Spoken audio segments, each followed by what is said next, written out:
Salam Rahayu, salam Nusantara, dan salam persaudaraan. Selamat pagi saudara-saudaraku.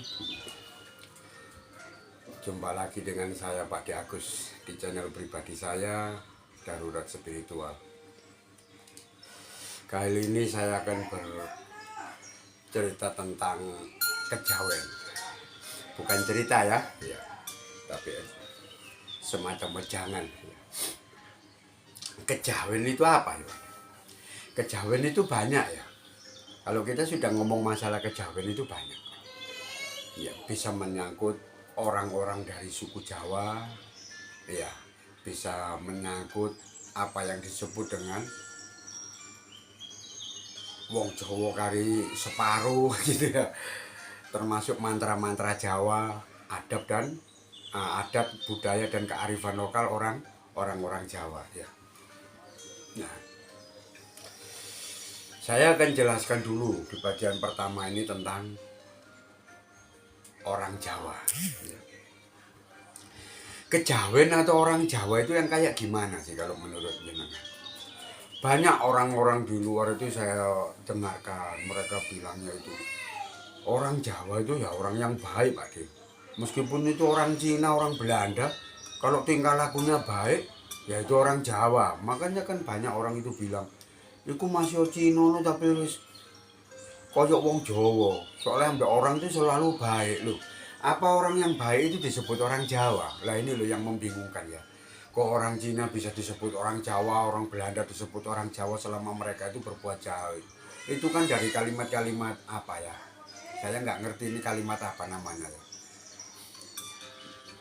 Modelnya semacam ini loh.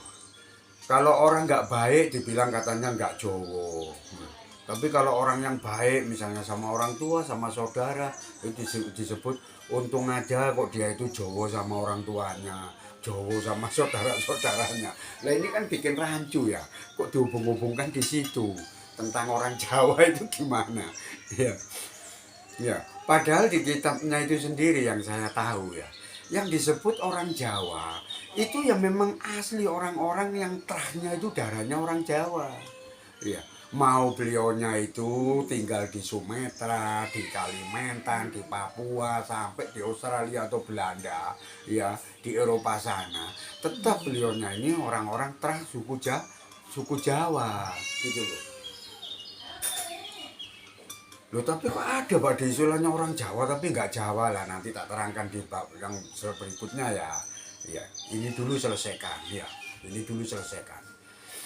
Ya, nanti tak bagi ya. Ya, bagian pertama ini saya gabung jadi dua bab masalah suku Jawa dulu. Iya. Kenapa sih orang-orang suku Jawa itu kok sama orang-orang di Nusantara itu diutamakan? Ya. Ya mungkin karena suku Jawa ini kan suku yang paling besar di Nusantara ya. Ini sudah nggak bisa kita elak ya Bang. Semuanya orang tahu itu. Di Nusantara, di NKRI, di Indonesia kita yang tercinta ini, suku yang terbesar itu adalah suku Jawa. Tapi di sini saya nggak bahas masalah itu. Yang saya bahas orang Jawa itu orang yang gimana sih Pak De? Ya, gitu loh. Kalau menurut kitabnya itu sendiri, orang Jawa itu orang yang Jawa, Jawi, Jawa toh. Baru dengar itu jangan. Iya, mungkin juga banyak yang sudah dengar. Apa maksudnya Jawa, Jawi, Jawa toh? Jawa itu putra, Jawi itu putri, Jawa toh itu orang-orang yang punya sifat kadewatan gitu loh. Makanya disebut Jawa, Jawi, Jawa toh itu seperti itu gitu. Jadi Jawa Jawi Jawoto itu putra putri ya terah darah orang-orang Jawa, di mana dia ini ya kedunungan apa menerapkan apa yang disebut dengan sifat-sifatnya Jawoto, sifat-sifat kedewataan. Jangan dihubung-hubungkan dengan ajaran Hindu apa lo ya. Ya, karena di sini bagi orang Jawa yang disebut dewa itu orang-orang yang agung, gitu loh. Orang-orang yang mempunyai akal budi pekerti yang luhur, mempunyai tepo seliro, tenggang roso, adab asor, seneng gotong royong, nyamudono, sopan santun. Nah ini yang disebut dengan Jawa Jawi, Jawa Putra, Jawi Putri yang menerapkan atau hidup dalam ya sifat Jawoto atau dalam sifat kadewatan. Nah ini yang benar gitu loh. Ya Pak De, kalaupun orang Sumatera, orang Kalimantan, orang Papua, orang Bali, orang Madura, kalau mereka baik, ya mereka orang baik, iya. Jangan dihubung-hubungkan mereka itu wis ketetesan darah wong Jawa lah. Ini yang keliru. Ini omongan dari mana gitu loh. Saya nggak ngerti ya. Ajaran-ajaran itu datanya itu dari mana gitu. Orang Jawa ya asli, turunan Jawa, di mana sifat sikap dan perilakunya itu ya menerapkan ya sifat sikap dan perilakunya para Jawoto gitu loh. Jawoto itu ya para dewa itu loh. Ya, ya jenengan harus tahu ya, kan nggak ada dewa itu yang nggak benar. Masa ada orang ke dewa itu nggak benar? Bahkan banyak orang mengatakan seperti itu ya. Kalau orang pintarnya luar biasa, ya sampai dikasih apa? Bahasanya anak-anak sekarang skill dewa, skill dewa, ya gitaris skill dewa, ya master skill dewa lah itu kan hanya bahasa-bahasa implisit ya, bahasa-bahasa tersirat untuk menggambarkan sesuatu yang sangat luar biasa. Itu dihubungkan dengan apa itu yang disebut dengan dewa. Bahkan ada dulu siapa itu gitaris Indonesia, apa musisi Indonesia, Iwan Fals ya, sampai disebut manusia setengah dewa. Lah ini itu untuk menggambarkan bahwa orang-orang Jawa yang sebenarnya itu orang-orang Jawa yang Jawa Jawi Jawoto, nggak cuma putranya. Makanya Jawa Jawi itu kan, Jawa itu putranya, Jawi itu putrinya. Iya, bukan cuma putranya, bukan punya putrinya. Iya, kalau bisa dari leluhur Nusantara dulu, semua putra putri tanah Jawa itu harus bersikap, berperilaku, ya bersifat seperti Jawoto gitu loh ya. Itu yang disebut dengan orang-orang Jawa yang sebenarnya itu ya. Ini kitabnya ini. Memang benar. Ya bisa dikatakan bahwa Jawa itu suku atau orang Jawa asli yang mempunyai sifat Jawa Jawi Jawoto. Ya, itu ya. Itu yang pertama ya.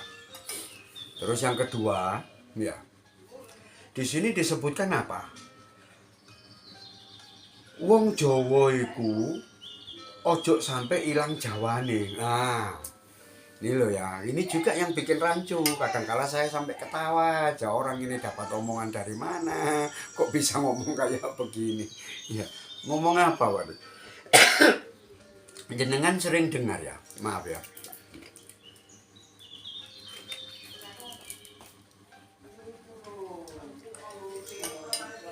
Jenengan sering dengar ya ada orang ngomong begini. Wong Jawa kari separo, wong Cina kari sak jodoh, wong Londo kari loro. Nah itu, ini saya juga bingung. Ini kitab apa yang mereka baca? Kitab apa yang mereka pahami? Kok bisa tembus sampai wong Cina kari loro, wong Londo kari sak jodoh itu apa gitu loh. Padahal dari kitab itu sendiri nggak seperti itu. Yang disebut wong Jawa jok sampai ilang Jawani itu gini loh. Iya. Itu kan dari kitab gini. Gila-gilo. Wong Jawa kari separo, wong Nusantara jadi wong bodoh. Itu kitabnya itu ngomongnya seperti itu. Gitu loh. Kok wong Jawa kari separo, wong Cina kari sak jodoh, wong Londo kari loro. Ini kitab apa yang kalian baca, ini kitab apa gitu loh. Jenengan ini mendengarkan omongannya siapa? Oh bisa kayak gitu. Ya.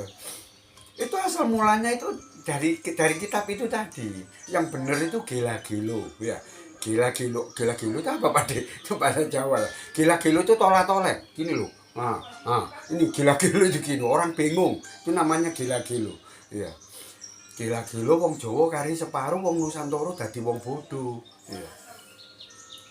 Sudah, ya. Saya yakin jenengan masih bingung, ya. Dari satu tadi gila-gilo itu tolak-tolak gini ya. Ya.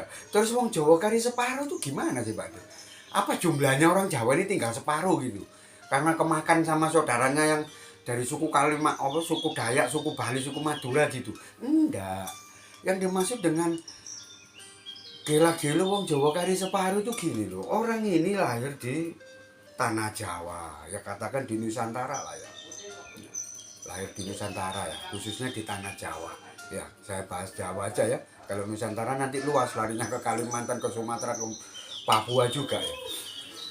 Jadi yang dimaksud orang Jawa kari separuh itu gini, ya, orang ini lahirnya di tanah Jawa, mulai kecil, remaja dan dewasa di tanah Jawa, bahkan sampai tua pun di tanah Jawa. Tapi yang Jawa itu cuma raganya tok, dalamnya ini sudah kayak orang Eropa, rohaninya ini sudah kayak orang Yamania, kayak orang Arabia. Ini yang disebut dengan wong Jawa kari separuh. Makanya disebut orang Jawa itu ojo sampai hilang Jawa nih. Ini bukan menghukumi raganya, tapi menghukumi rohaninya. Iki wong Jawa kok gak Jawa nih, iki wong Jawa kok gak koyok wong Jawa. Itu maksudnya apa sih? Iya, karakter rohani, kejiwaannya itu loh nggak kayak orang Jawa, gitu loh. Nggak punya tepo seliro, nggak punya tenggang roso, ya nggak ada sopan santun, adab budaya dan adat kearifan lokal yang asalnya dari leluhur tanah Jawanya pun juga tidak pernah dia terapkan. Yang diterapkan ya malah adat budaya dan kearifan orang-orang yang dari luar. Sudah paham ya? Ya.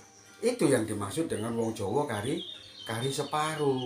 Ini kalau saya bilang itu zombie-zombie Nusantara. Bisa ya bilang gitu. Iya, zombie Nusantara itu seperti itu. Kayak film-film di zombie itu loh. Jenengan bisa lihat. Raganya saudaranya jenengan, tapi dia bisa tidak ingat kita gitu loh. Bahkan nyerang-nyerang kita. Ya gimana wong sudah jadi zombie. Nah, sama halnya dengan itu. Ya, paham ya sampai di sini ya. Raganya itu loh orang Jawa, Pak De. Tapi waduh, tingkah laku, perbuatan dan lifestyle-nya kayak hidupnya itu wis Yahudi banget. Wis persis kayak orang yang hidup di Arkansas. Nah, ini yang disebut dengan wong Jawa sing kari separuh itu ya orang-orang Jawa yang kayak begini. Wong Jawa sing wis gak Jawani meneh. Iya. Saya heran, Pak De, ini orang Jawa loh, Pak De. Kakek moyangnya semua dari orang Jawa loh. Tapi kok benci banget dengan leluhur-leluhur Jawa. Ada budaya dan itu kearifan lokalnya orang-orang Jawa itu malah di musrik-musrikan, disesat-sesatkan. Katanya dibilang ajarannya orang kafir, dibilang ajaran neraka. Sama leluhur-leluhur Jawa itu bencinya masalah. Lah kita nggak ngerti ini orang Jawa yang model gimana. Ya ini yang disebut dengan gila-gila wong Jawa sing karek separuh itu ya orang-orang Jawa yang model begini gitu loh. Ya, dapat ya jenengan ya. Jadi di situ. Ya.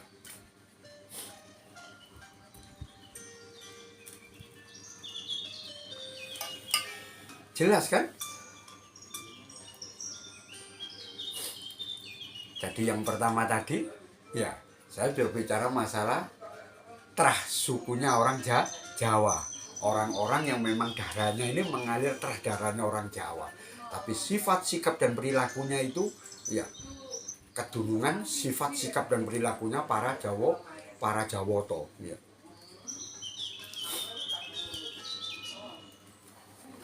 Terus yang kedua, ya wong Jawa jok sampai hilang Jawa nih. Ya, di situ tadi yang saya jelaskan. Jangan kita ini cuma jadi orang Jawa tapi rogone tok. Ragamu tok yang orang Jawa, jasmanimu tok yang orang Jawa. Tapi rohanimu itu sama sekali nggak ada Jawanya. Iya. Lebih condong seperti orang Eropa, lebih condong seperti orang Arabia. Kok persis kayak orang Yamania.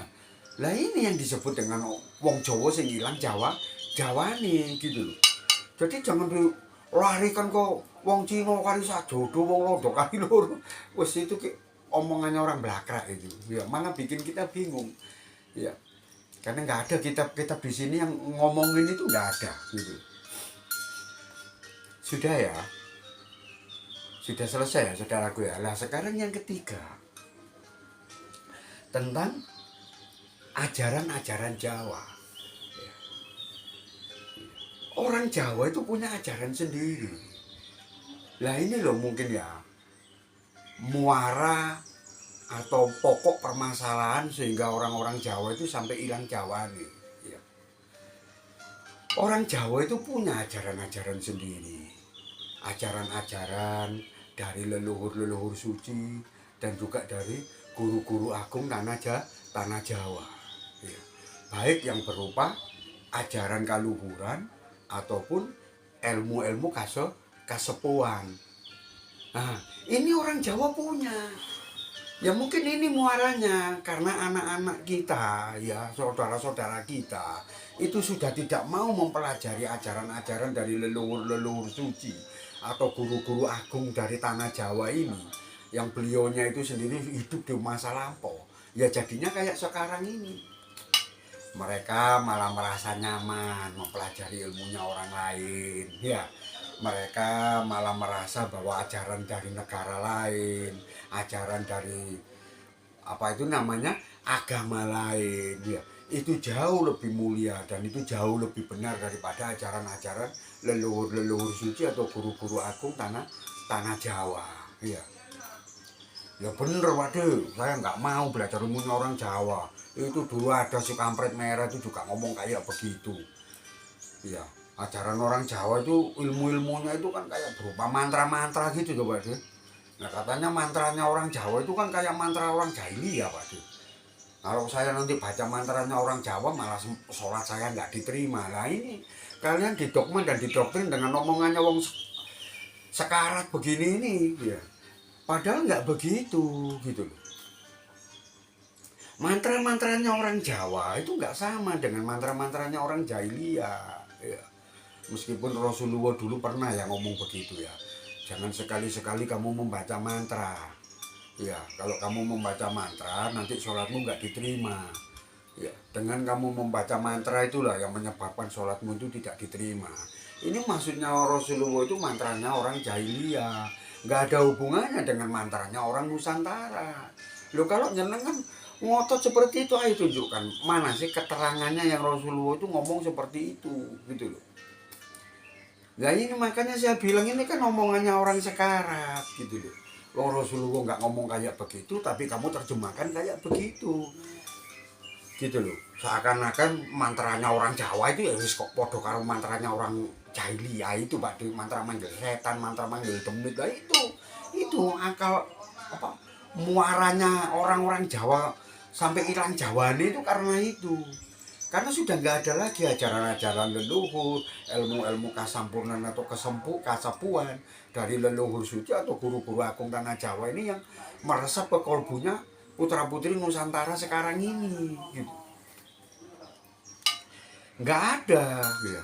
Siapa yang bilang mantra-mantranya orang Jawa itu serupa dengan mantranya orang jahiliyah? Itu kan kalian aja yang nggak senang sama ilmunya orang Jawa, iya kan? Sudahlah, kalian jenengan nggak usah ngaco. Dan kalian semua yang masih pribumi, terutama dari tanah Jawa ya, yang kalian darahnya sama dengan saya, ya, darah orang Jawa. Mas, Mbak, ya, coba jenengan hayati ya. Kalau memang ajaran-ajaran dari leluhur-leluhur suci dan guru agung tanah Jawa ini nggak benar, ilmu-ilmu atau mantra-mantra dari leluhur suci dan guru-guru agung tanah Jawa ini mantra yang sesat atau ilmu yang sesat, jenengan yakin apa ada dah leluhur kita itu ingin merusak atau menyesatkan anak cucunya? Itu ada. Ayolah pakai pikiran jenengan, ya. Kalian gunakan yang namanya akal pikiran dan nalar logikamu, ya. Mana ada leluhur itu kepingin anak cucunya tersesat, itu mana ada? Ada tak? Iya. Orang tua kepingin anaknya itu sampai hidup sekarat, itu ada. Karena ajaran beliaunya itu ada. Loh kalaupun ada itu kan langka. Mungkin dari 1.000 orang belum tentu ada 3 orang yang kayak begitu. Ya pun sama dengan leluhur-leluhur suci dan guru-guru agung tanah Jawa ini. Nggak mungkin beliaunya itu kok mengajarkan sesuatu yang bersifat menyesatkan anak cucunya. Beliau mengarang satu ilmu, menciptakan satu mantra yang tujuannya supaya anak cucunya ini menjadi tersesat atau kesasar, itu ya saya sama sekali nggak percaya itu. Ya sama lah dengan para nabi dan rasul yang ada di Jazirah Arab sana. Mungkin dengan para pendeta, ya, para biksu yang ada di negara sana. Nggak mungkin beliaunya itu mengajarkan anak cucunya supaya berlaku kayak setan, berbuat kayak iblis, itu kan nggak mungkin gitu. Itu kan kamu aja yang sengaja ngomong yang enggak supaya Nusantara ini menjadi seperti yang kalian mau, ya kan? Nggak tahu yang kalian mau apa, nggak, supaya jadi negara khilafah atau ya apa, kan kurang paham saya. Atau mau kamu Yahudikan Nusantara ini, makanya terus kamu ngomong yang enggak itu ya. Ya itu ya, sudah ya. Jadi jenengan harus paham di sini titik tumpunya yang ketiga dari penjelasan saya itu ini. Ya, semua ajaran, ilmu-ilmu atau mantra-mantra yang diwariskan ya oleh leluhur-leluhur suci ataupun para agung dari tanah Nusantara ini, khususnya tanah Jawa ini, nggak mungkin itu bersifat supaya anak cucunya ini kesasar kesesat, itu nggak mungkin. Kan banyak mantra-mantra itu ya. Ada mantra pengobatan, ada mantra pengasihan, ada mantra pelarisan, ada mantra tolak bala, ada mantra rubung kuning, ada mantra supaya tanah ladang sawah kita itu nggak sampai diganggu sama hama sama apa, itu kan ada. Bahkan ada ritual-ritual tertentu supaya kita itu selamat ya. Apa itu Mbak? Ya itu kayak sadranan, labu sesaji, bersih deso, grebek suro. Lah itu nggak akan jenengan dapatkan dari ajarannya orang Eropa. Di Belanda sana nggak mungkin ada labu sesaji, grebek suro, kan nggak mungkin. Di Yaman ya nggak mungkin ada yang kayak begitu. Lah terus sama mereka diserang-serang. Ya kan, ada orang labu sesaji katanya kasih makan setan, ada orang grebek suro katanya menyambut kedatangannya setan. Loh, nanti ada orang bersih deso katanya membersihkan kandangnya setan. Loh ini, lah otakmu ini setan-setan tok. Makanya kalian di Nusantara kan bikin rusuh aja. Soalnya kalian kayak setan gitu loh. Coba kalian di Nusantara lah bikin rusuh terus tuh. Lah wong kalian setan-setan tok aja yang kalian ingat. Apa yang kalian ingat kalau nggak setan-setan? Nggak ada tuh. Setan-setan tok aja yang kalian ingat ya. Ya, gimana saudaraku? Hmm? Sambung dulu ya. Santai ya.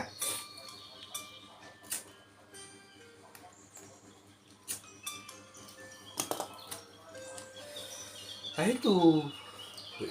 Kalian jangan percaya kalau ada orang sampai ngomong bahwa ajaran orang Nusantara itu ajaran nggak benar, ajaran yang tidak ada nabinya, ajaran yang nggak ada kitabnya. Lu yang ngomong siapa? Di Nusantara kamu jangan cari nabi dan rasul. Nabi dan rasul itu kamu cari di Yaman sana loh. Di Arabia sana nabi dan rasul banyak. Kalau di Nusantara ini yang banyak leluhur suci dengan guru agung. Makanya saya lebih suka nyebut para agung dan leluhur-leluhur suci. Yang danyang kaki danyang, ini danyang, para sesepuhan bini sepuh. Di sini banyak sabrek-abrek. Orang-orang yang winasis itu di sini sabrek-abrek. Yang namanya pendeta Begawan Resi di sini sabrek-abrek. Kamu di Nusantara ngomongin nabi dan rasul. Nah, otak kalian ini otak celeng.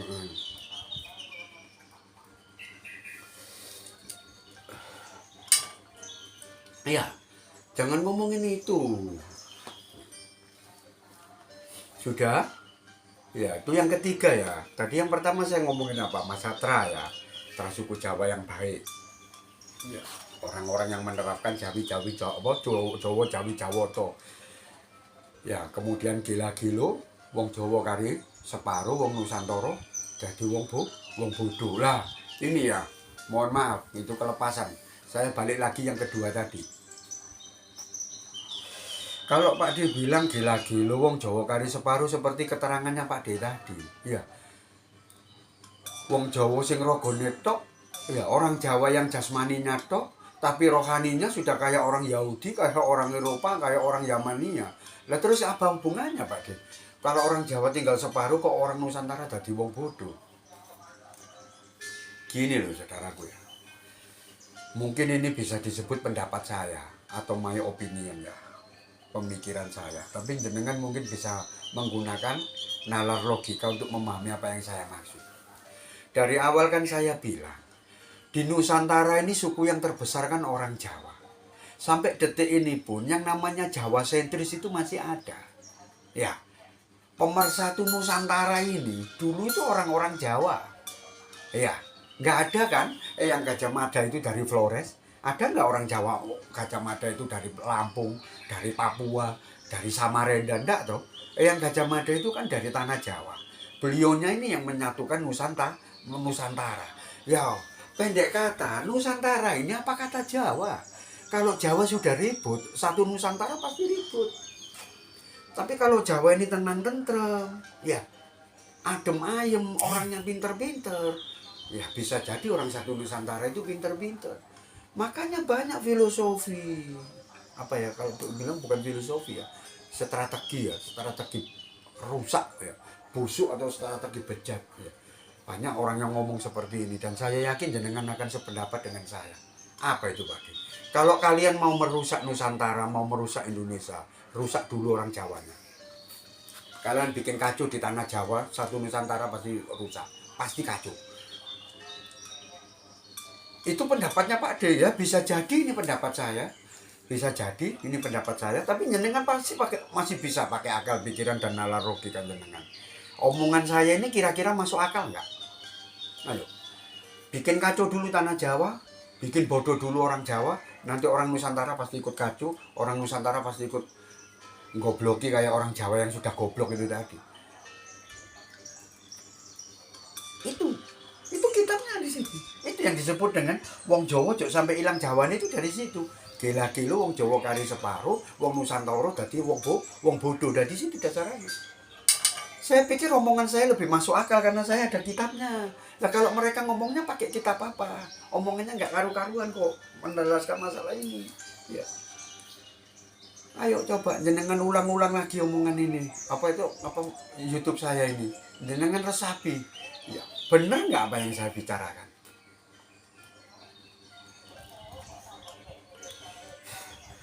Makanya di Nusantara ini yang namanya pusat ilmu itu di tanah Jawa.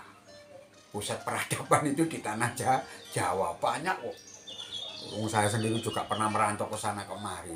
Bahkan saya pernah di Bali itu 5 tahun, banyak saya bertemu sama Bli Made, Bli Ketut, Bli Kadek itu juga ngomong begitu. Di sana itu ada yang namanya Sugihan Bali dan Sugihan Jawa. Loh, orang Jawa itu lari-lari ke sana kemari gitu loh. Ya, dan saya diceritakan semua Sugihan Bali itu kayak gini, Sugihan Jawa itu kayak gini loh. Di situ kan saya bisa meresapi sampai seperti ini pengaruhnya tahan orang-orang Jawa itu di Nusantara. Omongan saya jadi nggak salah. Kalau jenengan mau bikin kacau Nusantara itu kacaukan dulu tanah Jawa. Kalau jenengan mau bikin orang satu Nusantara, orang Indonesia ini goblokkan dulu orang Jawanya gitu. Kalau orang Jawanya ini sudah goblok semua, sudahlah. Orang Nusantara nanti pasti katut, yang lainnya pasti ngikutin gitu loh. Wong buktinya sampai sekarang ini Jawa sentris masih berjalan kok. Ya. Bahkan ada loh orang itu yang ngomong sampai seperti itu. Teganya itu seperti itu. Kalau jenengan ini mau semakin pandai, larilah ke arah barat, ya ke Jawa. Tapi kalau jenengan ini mau semakin bodoh, larilah ke arah timur. Ya sampai seperti ini dulu ya, tapi bukan sekarang. Dulu tuh ada kalimat seperti itu. Indonesia ini makin ke timur makin terbelakang, tapi makin ke barat Indonesia ini makin maju. Dulu tuh ada omongan kayak gitu. Jenengan tanya aja sama kakek-kakek, sama papa-papa kalian ya, sama orang-orang tua yang dekat dengan kalian. Bener nggak dulu itu ada omongan yang kayak begitu? Bener itu. Sudah ya? Ya kita lanjut lagi ya. Kita lanjut lagi yang keempat ya. Jadi kan sudah. Yang pertama saya ngomongin masalah darah orang-orang Jawa yang Jawi, Jawoto. Yang kedua ini tadi yang saya sempurnakan ya. Gila-gila wong Jawa kari separuh wong Nusantara dadi wong bodoh. Yang ketiga itu tadi. Ya ajaran-ajaran leluhur suci dan juga guru-guru agung tanah Jawa ya, beserta ilmu dan mantra-mantranya leluhur suci dan juga guru-guru agung tanah Jawa. Nah, sekarang yang keempat. Apa? Yang keempat itu adat budaya dan kearifan lokal ya orang-orang Jawa. Ya. Lah ini loh ya. Ini dulu yang sampai sama Pak Karno itu diucapkan seperti itu. Kalian boleh beragama Kristen, tapi jangan sampai jadi orang Yahudi. Ya, kalian boleh beragama Islam, tapi jangan seperti orang Arab. Kalian boleh jadi orang Hindu, tapi jangan seperti orang India. Jadilah kalian itu tetap orang-orang Nusantara yang beragama Islam, orang-orang Nusantara yang beragama Kristen, orang-orang Nusantara yang beragama Hindu, bahkan orang-orang Nusantara yang beragama Buddha. Yaitu orang-orang yang menjunjung tinggi adat budaya dan juga kearifan lokal, leluhur-leluhur suci dan juga guru-guru agung tanah Jawa pada waktu lampau. Ya. Yang dikenal dengan istilah jas merah itu ya. Jangan sampai melupakan sejarah. Kita ini bangsa yang sangat beradab. Ya. Jangan dibohongi. Saya ini juga seorang guide kok dulu waktu di Bali. Banyak itu orang-orang teman-teman saya yang dari Prancis, dari Aussie, dari Thailand yang ngomong gitu. Indonesian people are very very hospitable. Ya. Nggak ada orang luar itu yang bisa mengalahkan hospitality of Indonesian people. Nggak ada. Apa itu hospitable? Ramah tamah. Ya. Hospitality of Indonesian people itu nggak ada di negara lain. Tahu kan? Dengan hospitality itu keramah tamahan. Dari orang-orang Indonesia ini nggak ada yang ngalahkan. Kita ini punya adat budaya dan juga kearifan lokal yang sangat luar biasa. Jangan dibandingkan dengan negara yang lain.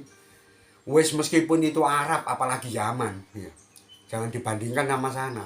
Waduh, gak ada sak pucuk idrijine, gak ada sak ujung kuku ini. Kalau dibandingkan dengan adat budaya dan juga kearifan, iya. Leluhur-leluhur suci dan guru-guru agung nenek kakek moyang kita pada waktu lampau. Iya, apanya? Semuanya. Dari bagaimana cara kita bertutur kata, ya. Orang kecil dengan orang dewasa, anak kecil dengan anak dewasa, bahasanya sudah lain. Ya. Seorang anak dengan orang tuanya, bahasanya juga sudah lain. Iya kan? Jenengan pasti tahu sendiri itu, masa mau saya cari. Iya. Adat istiadatnya itu loh. Iya. Bagaimana cara kita bersikap dengan orang yang lebih dewasa dengan kita, bagaimana cara kita itu bersikap kepada anak orang-orang yang ada di atas kita. Itu semuanya ada adat dan adabnya. Iya. Mungkin di bahasa Indonesianya sendiri aja sampai bingung menerjemahkan itu. Iya, kayak itu. Maka no perlu dahar, ngedok, badok, ya jeglak, kayak begitu. Itu bahasa untuk apa aja? Ya, ada sampean, ada panjenengan, ada kulo, ada dalem. Ya, dalem itu bahasa ningrat ya. Dalem boten mengertos. Itu seperti saya tidak paham. Kulo mboten ngertos. Lah kulo itu sudah lain dengan dalem. Lah ini adat bahasanya aja sudah beda. Iya.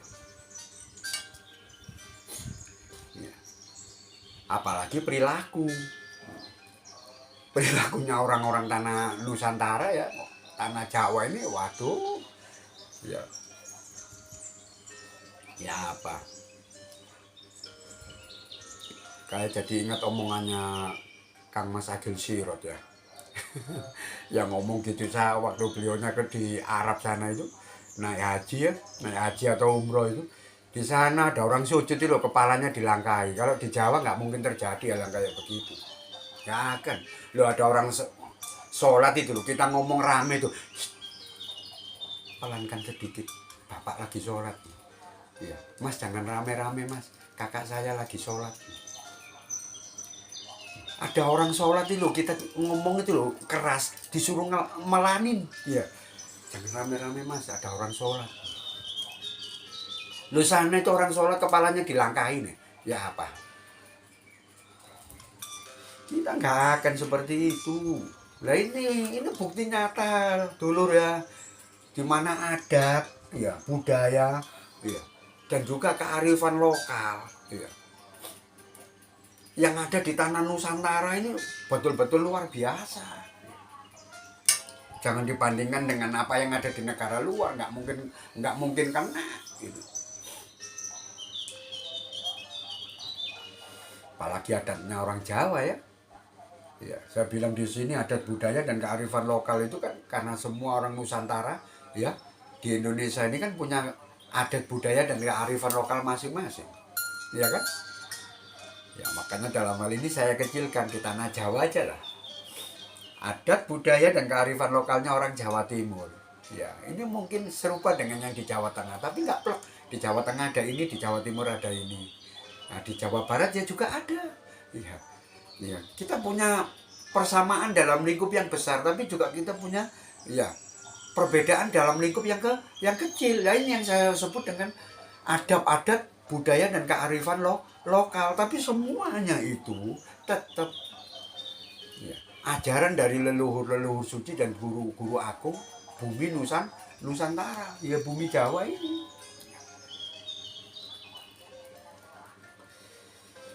Paham ya saudaraku ya? Ya. Itu bukan sekilas tentang kejawen ya, tapi sudah saya jelaskan tadi.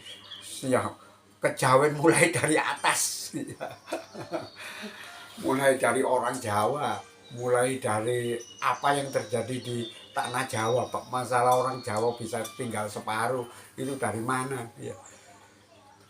Terus ajaran dan juga ilmu mantranya orang Jawa, dan yang terakhir ini adab adat ya budaya dan juga kearifan lokal suku Jawa ya.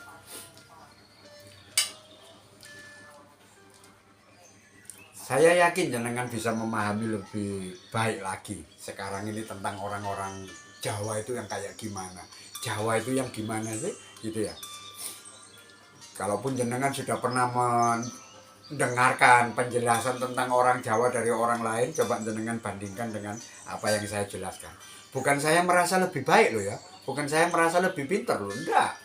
Saya nggak merasa lebih baik, saya nggak merasa lebih pintar, enggak gitu ya. Ya, saya cuma apa ya, bukan menyuruh, saya cuma meminta jenengan ini coba klikkan gitu loh, jenengan cross check kan mana yang lebih masuk akal, mana yang lebih bisa diterima dengan nalar logika, itu yang mana gitu loh, omongan saya atau omongan mereka ya. Karena saya ngomongnya pakai kitab gitu.